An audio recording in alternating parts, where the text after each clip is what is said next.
Hi hello welcome back to my channel. ఈరోజు నేను మీకు ఏం చేసి చూపించబోతున్నానంటే ఒక స్వీట్ ఐటమ్ అండి. బీట్రూట్తో హల్వా ఎలా చేయాలో మీకు చూపిస్తాను. దానికోసం నేను ఒక 1/2 kg వరకు బీట్రూట్ తీసుకొని ఇలా తురిమి పక్కన పెట్టుకున్నానండి.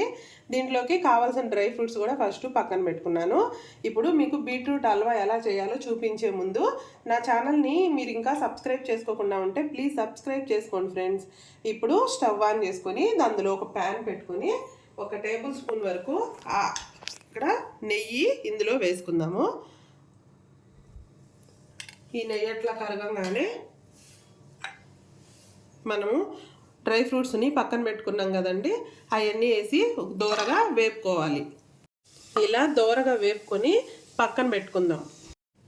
ఈ డ్రై ఫ్రూట్స్ తీసి పక్కన పెట్టుకోండి. ఇప్పుడు మనం ఆల్రెడీ తురిమి పెట్టుకున్నాం కదండి, ఇది ఈ నెయ్యిలోనే ఇది కూడా వేసి వేపేసుకుందాము. ఇంకా ఇందులో ఎటువంటి వాటర్ వేయాల్సిన అవసరం లేదు. ఇందులోనే వాటర్ కంటెంట్ ఎక్కువగా ఉంటుంది కాబట్టి ఇది ఇట్లాగే వేసేసుకొని మనము సిమ్లో మూత పెట్టేసుకొని సిమ్లో బాగా ఉడకనిస్తాం మెత్తగా. బీట్రూట్ హెల్త్కి చాలా మంచిదండి. చాలామంది తీయగా ఉంటుందని కర్రీ చేసుకునేదానికి ఇష్టపడరు.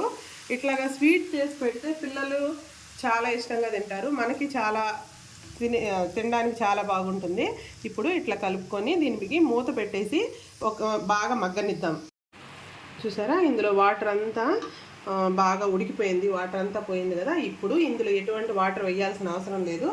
ఇప్పుడు దీనికి నేను ఈ కప్పుతో 1.5 కప్పు, ఇది కొంచెం ఫుల్గా వేయాలి, 1.5 కప్పు వరకు షుగర్ని ఇందులో యాడ్ చేస్తాను. ఎందుకంటే షుగరు చూసుకొని వేసుకోవాలి. ఆల్రెడీ బీట్రూట్లో స్వీట్ ఉంటుంది, అందుకని ఎక్కువ షుగర్ అయితే పట్టదు, కొంచెం తక్కువే పడుతుంది. అందుకని నేను ఆ కప్పుతో 1 కప్పు 1/2 కప్పు వేస్తున్నాను.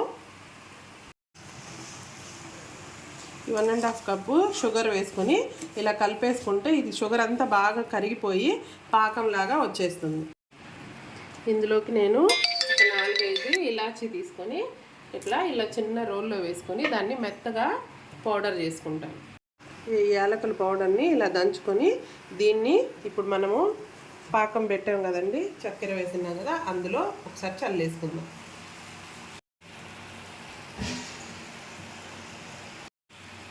ఈ యాలకుల పౌడర్ని చల్లుకొని ఒకసారి బాగా కలుపుకుందాం.